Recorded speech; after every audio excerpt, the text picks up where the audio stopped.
Hello, and welcome back to the Squadcast, the official podcast of Glasgow Warriors. Thank you to everybody for tuning in this week once again. We are one day later than our usual slot, but there is a very good reason for that. Murphy, would you like to do the honours and introduce today's guest? Today's guest, a fan favourite. I think this will kind of sum it up.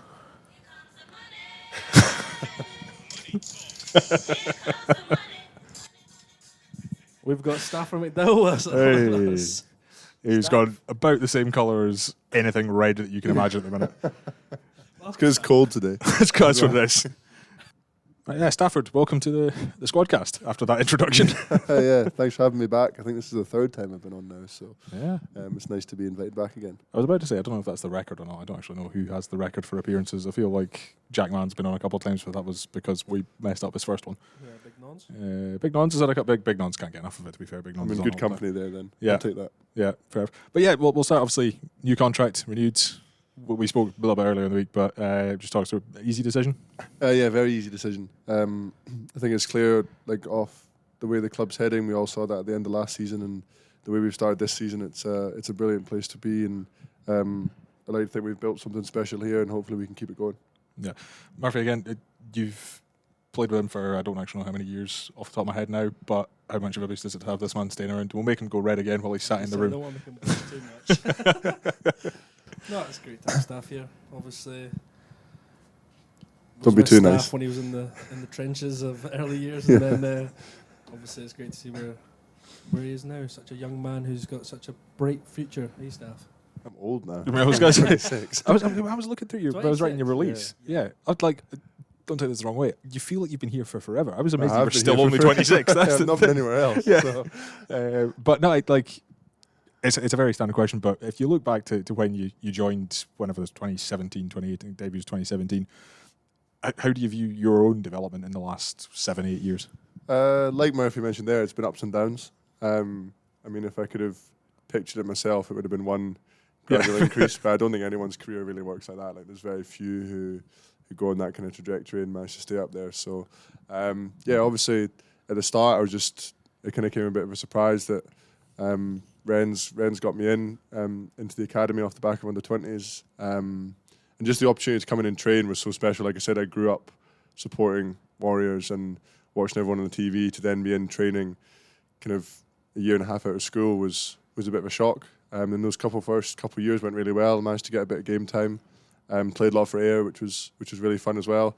And then we went through some not so good years where I didn't really play a lot and was close to probably stopping playing. But yeah, I think like if you spoke to most players, everyone's been through something like that. It's not just a one-off thing. Everyone's been through ups and downs in their career, and I guess it helped mold me into the kind of player and person I am today. It's probably given me a bit of a harder edge. And a kind of bit more respect of what it takes to kind of crack it at this level. So I'm really happy like I've ended up where I am, and yeah, I wouldn't want to be anywhere else.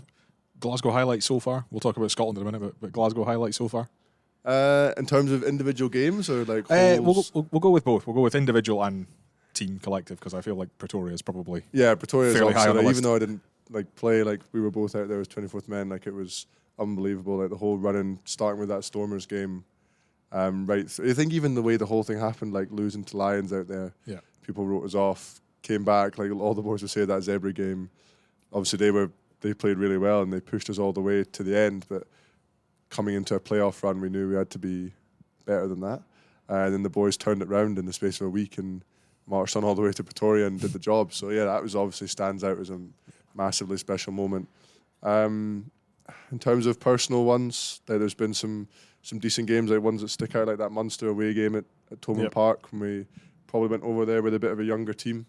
We're 31-0 up at half time. Like I still think about that and think how the hell did that happen? Like it's completely bonkers. And there's been so many special moments. And then just like I said at the end of last season, like getting to come into this building every day see your mates and play rugby for a living is such a blessing. Yeah. We'll touch on it just before we move on to the Squad Cup. Obviously, just come off the Nation Series campaign as well. Captain for the first time against Portugal. Captain the A team as well. A couple of other involvements earlier in the series. Again, just talk us through that from your point of view. Obviously, a bit of a whirlwind to captain your country for the first time. Yeah, first time solo. Sorry, I should say. Been on the bench the first couple of weeks and got a little bit of game time, and like I said at the start of the season, I wanted to play at a sold-out Murrayfield. That was one of my goals. So to get that in the Fiji and South Africa weeks off the bench was unbelievable. And then when Gregor told me I was going to be captain against Portugal, I kind of didn't know. I obviously knew he wasn't joking, but it kind of felt like a bit of a joke. Yeah, it was something. That's probably the most special moment in my career. There's 61,000 people at Murrayfield getting to captain your country. My dad was in the stand as well, which made it an emotional day. And a few of my family who couldn't make it up watched it all together back home on the farm. So, yeah, it's definitely something I'll remember forever, and something that I may never get the chance to do again, but it's something I can say I've done. So it was special. What was your dad's view on the interception? He said I looked slow. A lot of people said I looked slow. But I will say it was an extremely long phase of play. It was. And it went on forever. And the winger was chasing me. He didn't catch me, so I couldn't have been that slow. But I felt slow. And I watched it back. Ali Miller texted me straight after the game and said, "Well done, mate. By the way, the commentator said you looked really slow." So I was like, thanks for that. Ali, just get that in there straight away. But yeah, I guess it was just a bit of luck that he chucked the ball without looking, it popped straight into my hands, and there was no one in front of me, so I could run it in again. Yeah, it's just makes the day even more special that I managed to get a try as well. I mean, I can guarantee it doesn't matter how slow you look, you're still faster than me. So Murphy, I'm coming to you just because we're a day late, we can actually talk about the team news for the game this weekend. 3 potential debuts, so Finn, Jarry, Mackenzie, which again, great planning / complete stroke of genius that we had Mackenzie on last week. That was definitely planned. 100%. Other one we'll give a special shout out to is Jack Mann. Yeah. First game at Scotstoun. 716 days, I think. We worked. Nice. Jack and I worked out on Tuesday or Monday, whenever it was.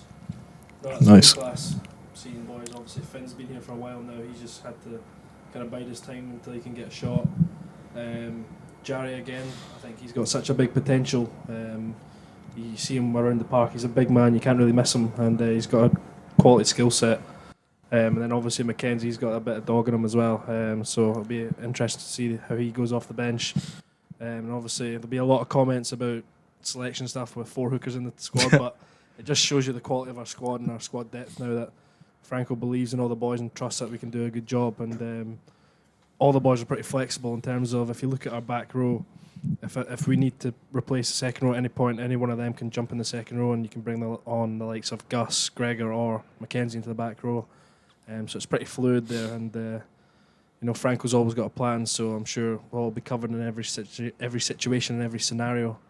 But big shout out to Jack, man. He's had to bide his time probably longer than anyone else, so he'll be looking forward to getting a try out there and hopefully show what he's about and show what the past 2 years have been paying off. Hopefully what he's been working on. So it'll be exciting. I'm looking forward to watching the game. I think if I cast my eyes back to that Bath game, like and obviously I knew Jack and I'd played against him a bit in the Prem and Super 6 and watched him, and like he's such a good athlete. He looks like an athlete as well. Like he's not got an ounce of fat on him across his whole body. But like coming to that Bath game, he was obviously a little bit of an unknown to to most boys in the team, and then he just like took his chance, and obviously it was unfortunate that he got that head knock and had to stay out for a little bit after that. But like the way he grabbed his chance, like if he does anything like that tomorrow, then we'll be in a pretty good spot. Yeah, if you do want to be in the crowd, tickets are still available at glasgowwarriors.org. It'll be cold, wrap up, but it will definitely be worth it. All right, on with the Squadcast properly. I don't need to redo the rules. You've been on 3 times, as you've already said. We'll actually start with the question you mentioned there about the 4 hookers in the team. And we might as well just revisit the usual, who would you rather play out of position from the team, since you can potentially pick any of the 4 hookers and stick them in anywhere in the team. So we'll limit it to the 4 hookers. Where do you want to see any of the 4 hookers we've got in the squad tomorrow play? Not necessarily tomorrow, just at any point. Cheese at 12. Grant Stewart at 12. Yep. He's got, for the size of the man, little barrel he is, he's got the best feet on a hooker I've ever seen. And Staff could probably vouch for that as well. Yeah, Cheese is unbelievable. Like his footwork, his skills, his kicking game is great. His kicking game. He could play it anywhere, to be honest. You could put him in at 9, you could put him in at 10, and he would do a job. So I'd personally love to see Cheese at 8. I think Cheese would be great at 8 if he came on. I know he's wearing 16, but I think he'd be great at 8, and I think he would relish the opportunity as well. Apart from that, Gregor Hiddleston, look, I kind of see him quite similar to Fraser Brown in the way that hooker, but like obviously Fraz played back row at international level, I think against Argentina. So like Gregor could easily slot in at 7 as well. I see Gus I'm not putting any of them in the backs because I think that's disrespectful to the backs. I see Gus maybe as a little bit more of like an enforcer. I'd put him at 6. Yeah. Just I like Gus jumping. That's what I think Gus has just got like a lot of puggy. Loves a low chop, loves a jackal, loves a big shot. Yeah, be pure mental angry Gus. Get him at 6, just let him loose. I mean, we've left Johnny out of there, but I mean, you feel like Johnny can just stay. He could just sit on the back of the mall, do what he does. I just want to rewind. Like, Cheese's kicking game. Yeah, no, Cheese is an unbelievable footballer. Yeah. Well, I say unbelievable, like he's a good footballer. He's unbelievable like, for a rugby player. Yeah, like he's got good. Like when we ping a football about before training, Cheese has got good skills. Nice. Yeah, Oh, and we play bums. Bums is like a ritual at Glasgow Warriors now. Before training and in the morning, so it's like the most competitive part of our day. You might want to explain that for anybody who's listening who doesn't know what that is. So bums is basically we stand in a circle with a football, and it's basically like volleys. Like you've got to keep the ball in the air. Yeah. And it's like horse. If you're the one that loses, you get a B.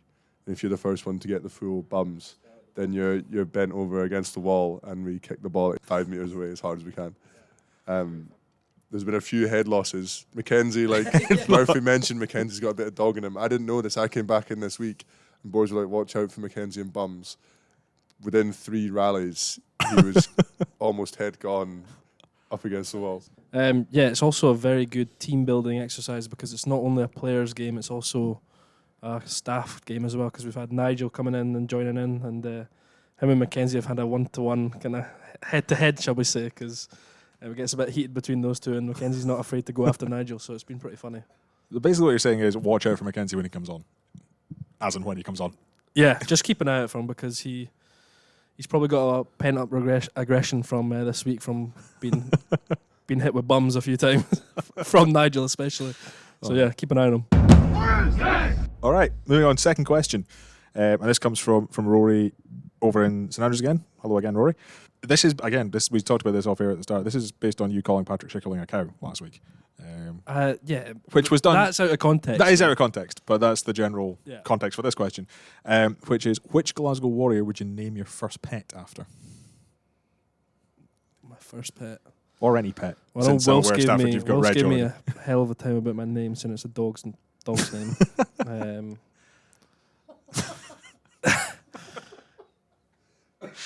Have you not seen that video? He guns after me saying that Murphy's a dog's name. I was trying to think of what with dog's name. Dogs' names. I would go with. That's a hard one. That is a hard one. It doesn't have to be a dog either. It could be. You could name literally anything. I'm going to call in the future. I'm going to call all the cows on the farm Duncan, just to remind myself of Duncan Weir when I'm back there. Make me happy. Trying to think of one. Dog name. Come on. Just while Murphy thinks, like, do you have names for the cows on the farm? No, I was going to say I don't know whether this is a thing or not. I'm gonna go with a dog named Sammy. I feel like that's a generic dog name. That's a very generic dog Sam name. Talcai. There you go. Nice. Okay. I mean, Stafford, you've gone with the kid. Do you want to go with anything else, or do you want to? No, I can't think of anything else off the top of my head. I'd just call something Duncan. I think just to keep it. Just all of your animals. Duncan. Yeah, maybe a little like Seba calls George Horn the Jack Russell because he's always like nipping at your heels. So I don't think I'll ever get Jack Russell. If I ever go on, I might call it Dode. And on that note. Okay, question number 3. Who has been the one to watch while the boys have been on international duty? Murphy, I'm going to come to you for this one first. The ones to watch, as in the ones that are in here. The ones that have been in the building in the last 12 days since we were back in. You can go senior, you can go academy. I was going to say, I mentioned Amena last week. Yeah, you can go RTP if you want. There's guys in there that have. Yeah, you know what? I'm going to go someone close to home. Ollie Smith. Yep. He has been grafting away for the past pretty much close to 12 months now. Yep. And he's looking sharper than ever. He's been training. I don't know, some sharp eyes might have seen him training with the national team for the past couple of weeks to get his training load up, and now he's been training with us fully, so it's obviously great as a good friend to see him back out on the pitch. And he, like I say, he's been looking very good. You can hardly tell he's actually been out injured. So looking forward to seeing him in the coming weeks. He's actually, I don't know if I'm allowed to see it. Well, folk will see him on Friday night, but he'll be here. Yeah, he's 24th man. So Nice. It'll be his first time actually warming up with the boys in a long time. So it's kind of good to get him back in the environment, and he'll be my one to watch. Nice. Stafford, you were in international camp with Ollie. You can mention. You can talk more about Ollie. You can talk about anybody else that's caught your eye in the last 8 weeks or whatever it is of the season. Yeah. I think thing to mention about Ollie is he came back into his first national team session. At the end of the session, Gregor made a point of pointing out how well he trained to everyone. So, like in that session, he was unbelievable. So he's clearly that he's come back. He's fully fit. He's ready to go, and he's ready to train at an international standard and stand out in sessions. So I think we're all excited. Players as well. It'll be a big day that when he gets announced back in the team again, I think everyone will be happy because like he's such a good guy and he's so good to have around the environment to see him get to play again. And we all know what he can do. So it'll be a big day for the club. One we should also mention as well, just because you talked about Ollie, and actually the last game played was Bayonne, which makes me think of Ali Miller, first appearance of the season for him this weekend as well.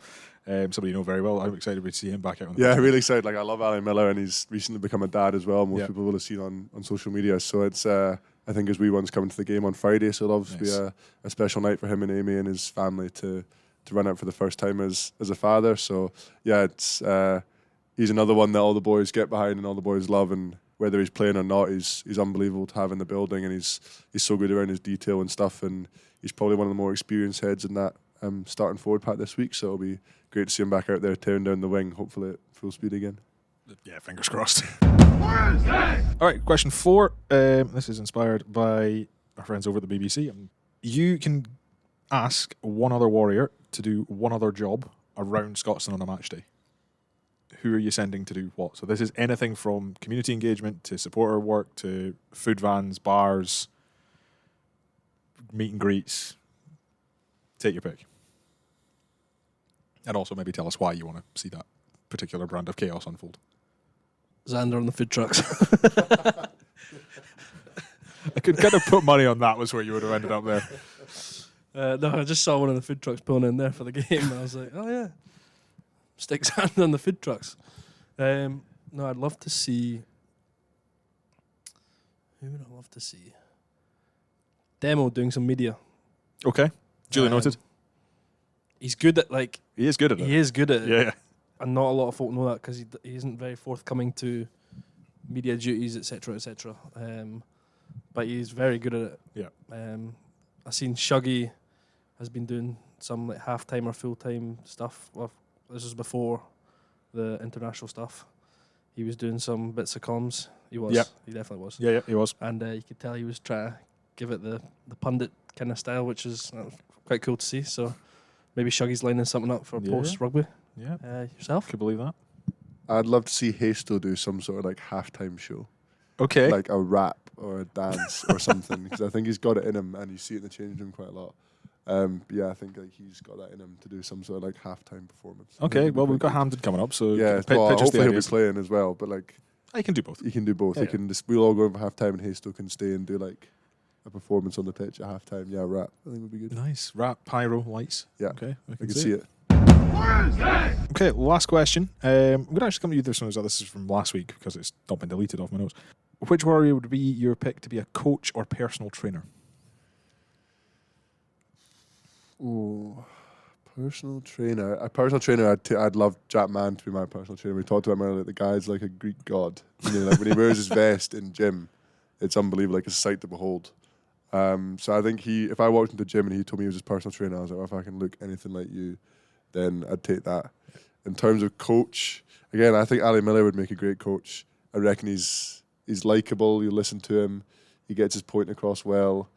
You've seen him do it. He goes to the trenches himself. So, yeah, I think if I'd have a coach, it'd be Ali Miller. If I had a personal trainer, it'd be Jack Mann. Does Ali coach already, or is it? I think he does a bit. He's Mr. Community Engagement, Ali Miller. And the boys always say that he's in his polo more often than he is his training jersey because he loves. He's a man of the people, so we give the people what they want. Murphy? Yeah, personal trainer, I would probably go for Jamie Dobie. Yep. Pound for pound, the strongest man in the club. So, him or Mackay. Yeah, you're right. He'd be my personal trainer. Coach. I was going to say, I don't know if we talked about rugby coach for last week, so we can limit to I don't think we did. I think it was all gym and performance based, so we can talk rugby. One person I have been coached by is Sean Kennedy. Nice. He's a great coach at County. Takes to the boys very well, and the boys take to him very well. So it's he's obviously got so much knowledge with him in terms of rugby wise. And I think when we were, I think it was Super 6. I don't know if it was pre-Super 6. Oh, could well have been. He was a big asset to us, especially with like counter attack and stuff. So Sheba is number one for me, but I could also see in terms of the younger boys, Alex or Max for line out. Nice. They've had to step up recently, obviously with they've had to step up because of obviously Richie leaving, and Franco's got his little board meeting, like board of governors of line out specialists, and those two love it. And recently they've been, I mean, more Max because he's injured now. He's been on it, like he's been down helping the non-23 in terms of painting pictures for the squad, and they're weirdly obsessed with line out. But I could see them being good coaches in the future. Max definitely already down at Strathclyde Junior as well. You say weirdly obsessed with lineouts, like it is kind of their bread and butter. Yeah. Well, there's a lot more to it, but yeah, there is. That is their bread and butter. Well, don't get me started on bread and butter, but yeah. Yeah, it is about lunchtime. All right, on that note, we will call an end to this particular episode of the Squadcast. Stafford, thank you very much for hanging around after Captain's Run today. Thanks for having me. Murphy, a pleasure as always. Yep. And we will see you all back here tomorrow night, Warrior Nation, 7:35 kickoff as we take on the Scarlets, round 7 of the BKT United Rugby Championship. We are back at Scotstoun for the first time in about 2 months, which is mental to say at this point in the season. Anyway, until that point, he's been Stafford McDowall, he's been Murphy Walker, I've been Craig Wright, and this has been the Glasgow Warriors Squadcast.